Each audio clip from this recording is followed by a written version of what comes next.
ভাই, আপনার ফোনের মধ্যে এখনই একটি সেটিংস করে রাখুন। এতে করে আপনার ফোন মেমোরি কোনোদিন ফুল হবে না।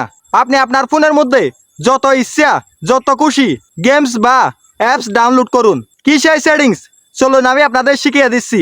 তার আগে অবশ্যই আমার ফেসবুক পেজটি ফলো দিয়ে পাশে থাকবেন এবং ভিডিওটা শেয়ার করে অন্যদেরকে দেখার সুযোগ করে দেবেন। ফোনের মেমোরি স্টোরেজ সবসময় খালি রাখার জন্য সেটিংসটা চালু করার জন্য আপনারা চলে যাবেন গুগল প্লে স্টোরে। কর্নার দেখতে পাচ্ছেন গুল চিহ্নের মতো একটা আইকন, এখানে ক্লিক করবেন। নিচের দিকে স্ক্রল করবেন, এখানে দেখতে পাচ্ছেন সেটিংস, এখানে ক্লিক করবেন। জেনারেল এখানে ক্লিক করবেন। নিচের দিকে স্ক্রল করবেন, এখানে দেখতে পাচ্ছেন অটোমেটিক্যালি আর্কাইভ অ্যাপস। এই সেটিংসটা যদি আপনাদের বন্ধ করা থাকে এটা চালু করে রাখবেন।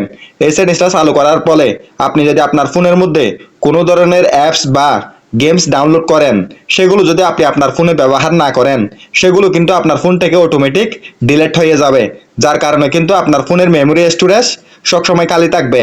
তাই আপনারা অবশ্যই আপনাদের ফোনের মধ্যে এই সেটিংসটা চালু করে রাখবেন। ধন্যবাদ।